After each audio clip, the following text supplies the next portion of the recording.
just gonna tell you, hi everybody. My name is Araceli Hernandez. I am the director of the Nebraska History Museum here just a few blocks away. And so I'm here to talk about play in the past and how the Nebraska History Museum has been looking at Nebraska history through the lens of play for the last couple of years. Some of the lenses that we're looking at it through, some stories that we're pulling out from it, and how we want the public to be involved with the research and the storytelling around play. Okay. Oh, no, that's not the right one. Is it the, I think, Oh no, is it the wrong slide deck or did it just, they just okay. Yay. So as we were talking about developing an exhibit around Nebraskans playing, we came to a big conclusion that everybody plays. Play has always been essential to the human experience. And throughout time and across many cultures, just how we play, what we play with, and the reasons we are playing differ around time. So it's been a connector, an educator, and a universal human being in history. So we like to look at history less about chronological order of things or this great person, their life, and we like to look at history more through universal human beings. That way, someone can hear someone's story from 200, 1,000 years ago and still connect with it because there are things in our human existence that are similar. There is work, there is play, there is loss, there is hardship. So that's how we at the Nebraska History Museum like to interpret and tell stories of history. So play is a great one because you can look at it through many lenses, one being played through eras. So looking at different times of history and seeing how they played differently, and what they played with. So I'm going to be doing examples between prehistoric play, pioneer children play, playing during civil rights movement, and playing during COVID. Just looking at these specific eras, kind of things do you think would be different about how all of these people were playing based on when it was?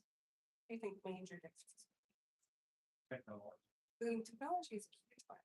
And not just technology as in making your own AI games, but technology as in what materials are available to make games, to make tools. And so that's going to be a big difference between them and anything else. Culture. Different cultures have different expectations of people. So as we have talked about quite a bit, play is used a lot for education, learning your place in your community, learning for jobs. So different communities, different cultures use different games to teach their citizens how to be good citizens. Sorry. Yes. I'm sorry. Nature, where you are, where your physical location is, actually really changes how you play. So we will talk about that more in a minute. I like that. Okay, so talking about prehistoric play, so I have 3 examples of how first Nebraskans from before written history were playing games. So some of the oldest games played in Nebraska were by native Nebraskans. So here are 3 examples that we actually have at the Nebraska History Museum that we either play or look at very closely. So that's these pots. I'm sorry, can't let you play with 1,000-year-old pots. So I don't have enough. So the first one is a fun pit game. So these little guys up here are actually painted wild fun pits. So what would happen is these would be used kind of like we use dice today. Painted different colors, they have different designs. And so it's actually a really popular winter game. It's like someone said, nature changes how you play. So you can play different games in the winter than you would in summer. This is a winter game because you can play it inside. And it's often played by the men and the host. But yes, we also have a painting game, which I have an example here that we're doing some work with, like local cultural consultant and artist Steve DeMaio to create these painting games. And so we have a museum for people to learn and play with. So a painting game is a really example of a game that's played across North America. So this type of game has been played by native communities across time and across the nation and beyond because of its simplicity. So basically what it is that you can play with as little as 4 people or all the way up to an entire community. And so what you're doing is you're splitting into teams And you're taking either a shell or a piece of wood that has a specific marker. You're kind of putting it behind your back, and your opposing team is trying to tell which side it's on. What makes it really great to play with the young, the old, between tribes who do not speak the same language is they know to talk during this game. And just kind of say, gesture to where you think it's big. We would get one of mistakes. Right. And the last, my favorite, my personal favorites are these miniature pots. So we're very lucky to have quite a few ceramic pieces that are archaeological collection at the museum.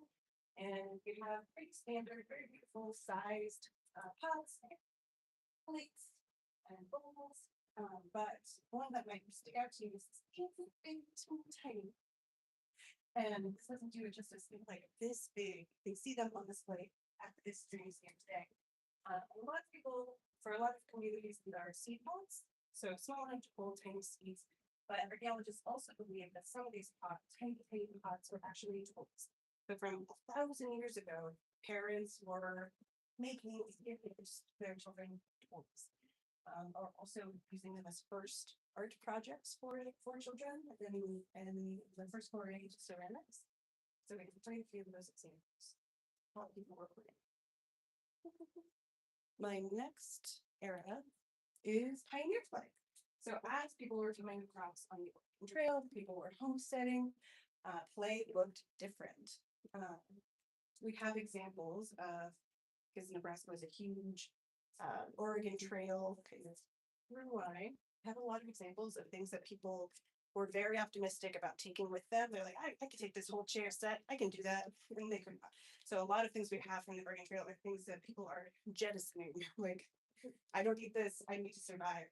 And sometimes, surprisingly, closer towards the end of the panhandle of Nebraska, we're seeing these like toys. Kids were holding on to their toys right up into the end, and I cannot. But even as these families were taking these life-changing journeys where they're like, we need to have enough food to live so that our oxen don't get overburdened, kids were still wanting to bring toys.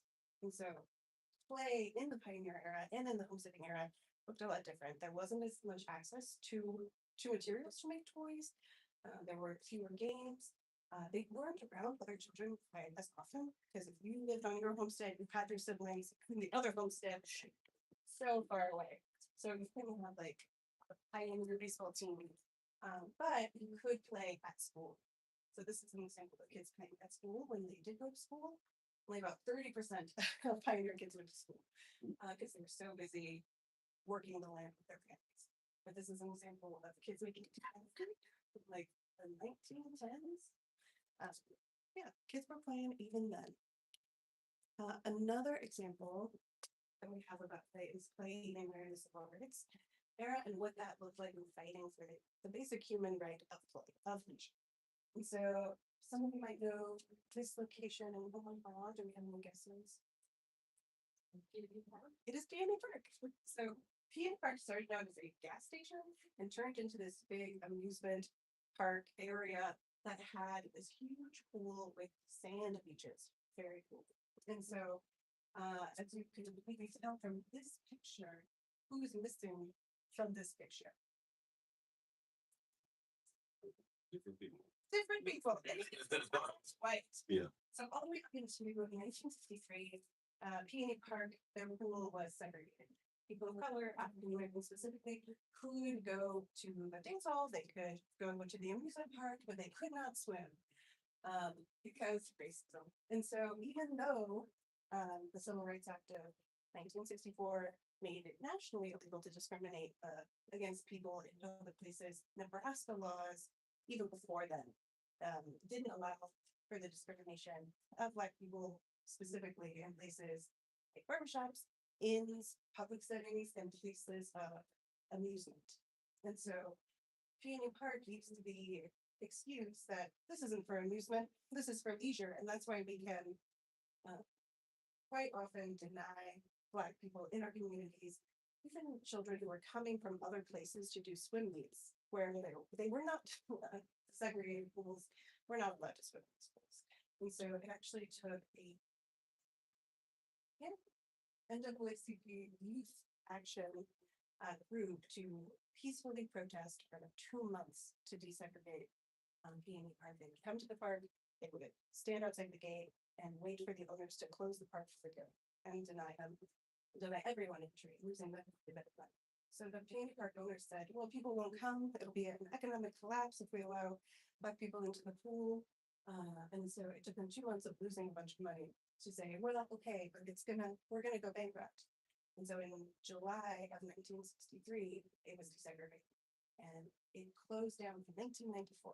So I think they were, but that's just an example of how Nebraskans have valued play, valued community play, and seeing play as a basic human right. And thought about it. Nebraska.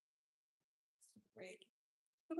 And all the way to the present, we at the Nebraska History Museum aren't just looking at black and white photos. We are collecting actively all the time and looking for more modern stories. 2021, 2022 was a while ago, but pretty new in history fields. And so one big piece that we have from the pandemic is actually centered around play. And so in our lobby, we have this gigantic Connects model of the state capitol. So this college student during the pandemic, Ben Rhodes, he was in his apartment and he was doing online classes, and so he decided to reconnect with the toy cats. So he started to make large scale models of the Eiffel Tower, the Empire State Building. Eventually he made this Connects model of the state capitol using 22,000 Connects, even with this kind of posable smaller figure made up of 150 pieces of stuff. And so when his roommates said, you have to leave, or this has to leave, very generously lent it to us where folks can come and see it and learn about just the creativity and the things that people were doing by themselves in the pandemic, the hobbies that people were re-upping when they had all this time alone. Anybody start a new hobby during the pandemic? I just want to say thank you for bringing the sewer into the presentation. He made an appearance earlier today too. Sure. What did you get to? Just making noises. But I guess making noises. What did I do? Horticulture. Yeah. Yeah. Well, like I'm gonna become a plant person and sourdough people. No, that's what we knitting. Yes, of course. So doing cross stitching. Yeah, and we wouldn't have done all of those things. Reconnected with those hobbies and interests. Hadn't been for all of that time to do so. Okay. Other lenses that you can look at play through, other than just time periods, is looking at urban versus rural play. So we look at what did rural children do to play, and how is it different from urban children? There were fewer children to play with, but there were also fewer public areas to play. And you live so far apart, there aren't so many public parks, and you're mostly playing in nature with the community of our own. Whereas urban children had much more opportunities to play across neighborhoods, across racial divides, and in public places like parks. And then we can also look at it through the lens of solo, group, or community play. And so we have a lot of examples of kids learning through their toys and through play themselves, riding bikes, learning to ride bikes, learning to play sports, building that confidence and that knowledge in themselves is super important to development. And then moving on to group play, group being so important to socializing, building a community, and of course, entire community play. This is because you're like, yes, playing cards, yes, baseball. Some of you might be thinking, what is this? Any guesses on what this is for community play? They are husking corn. This is called a husking bee. So when on a hot Saturday night, people would all come to one place and husk corn together. Because he needs to look good, because they're not just doing communal work together, they are also doing matchmaking, they are dancing, they are feasting, so they're using this community work to also play and spend time together and connect as a community. That's why everyone's kind of in their best bag. I don't know who's gonna be husking tonight. Right. And so a little bit about Play Unplugged. So we did all of this research to make a temporary exhibit at the Nebraska History Museum on our third floor, where people could come and explore play throughout time, learn about these games that Nebraskans have been playing for generations, and also make and play themselves. So we have a makerspace over here, and then we have a bunch of games from history too. Foursquare, got a balance, maybe I can like what those are. But we also have an opportunity, no, it went sideways, an opportunity for folks to tell their own stories of play in their life. People connect a lot of their positive memories to play. And so we have asked patrons to write their play stories so that they can be displayed up here. Here's one example of someone who talks about going in the 80s and going shopping and seeing big animals, like big, specifically big stuffed animals. And a lot of our stories do have to do less with like, I got a Barbie for Christmas, and more about the people and the places that are important to them and how play and toys have helped them connect to those things. Those are the things that people remember. I know I have a son, he's not going to remember the stuffed toy I got him at the zoo. He's going to remember getting a toy at the zoo and the experience that we had together. So that's what we're seeing a lot from people who are sharing their stories with us. And sometimes play goes sideways. It does. A little bit more, I will get to these in a minute, but thank you for listening to me today. And if you want to learn more about the Nebraska State Historical Society / Nebraska History Museum, you can find us on our website, history.nebraska.org. We have a lot of events. We do a lot of events at the Nebraska History Museum. So on Tuesday, we're having a lunch and learn and there's a meeting hour with Civics Nebraska, talking about civics history in Nebraska. Not play related, but we also have an author series in July. We're talking about gay rodeo, so that has to do with play. So you can learn more on our website. You can also be involved, become members, to volunteer with your wonderful skills. But yeah, what I brought today. Yeah, and I checked. We have another 10 minutes to still keep going. Yeah. All right. Some examples. I actually brought the shared Nebraska story. So if anybody would like to share a particular play memory from your life and have it for yourself, you can keep it for yourself, or I can bring it back to the museum and put it in an exhibit. But I also brought examples of some of the games that we have on our third floor. So pretty simple that you can play it by yourself. An example of solo play where you're kind of trying to hone your skills, your hand-eye coordination. I do this sometimes in Teams meetings with my camera off, my microphone off, so I can focus. So I have some of these that I'm going to play with them. I also have hand game if folks are interested in learning more about the hand game. And I have instructions for all of these as well. I lost the instructions to POG, but if anybody knows if they've done Remember those. I don't remember how to play it, but I missed the POGs boat. I think maybe I wasn't there at the time, so they're fascinating. But if someone knows how to play POGs, that'd be wonderful. And then we also have game with braces. This is an example of we don't have a lot of stuff, but we have a lot of sticks. And mentality. So game with braces is basically get this loop. We have a friend. So up here.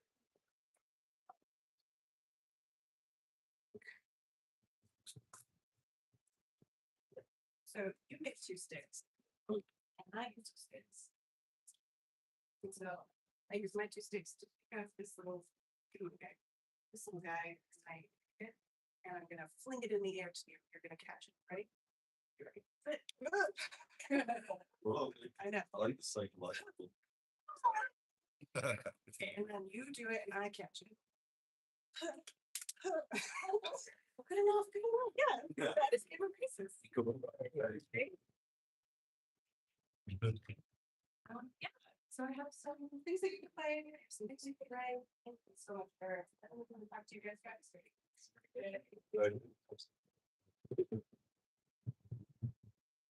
how did play get to be one of the themes that was so embraced? I'm really happy to hear that. And what's the history of how the History Museum got into the history of play and play? So we had, I say them the nicest way possible. We've had a shift in the demographic of people who are working in history. And so I think for a very long time, people saw play as child's play or child's thing, and there a lot of people are different from that. Play doesn't matter. So we have a lot of people who are in education coming to the history field and understanding the importance of play, how you are growing up, how you are becoming a person in society. And as people look at society and the people of Nebraska, we realize how people played are how people were citizens in Nebraska. And so when we had an opening in one of our galleries, we realized we want people to come and have a memorable experience, to be able to connect with these people who are so different than them. It's hard for especially students, K-12 students are kind of our bread and butter, but at the museum, it's hard for students to connect with people from 100, 200, 300 years ago. Like they can connect to play, they can connect to having a good time. And it's also a challenge. It was a lot about sparking curiosity in our visitors and being able to explain history and stories in a way that are better connected. Any other questions? Thank you. I was reminded of something my songist maker people would make dolls out of ornaments. Yes. Yeah.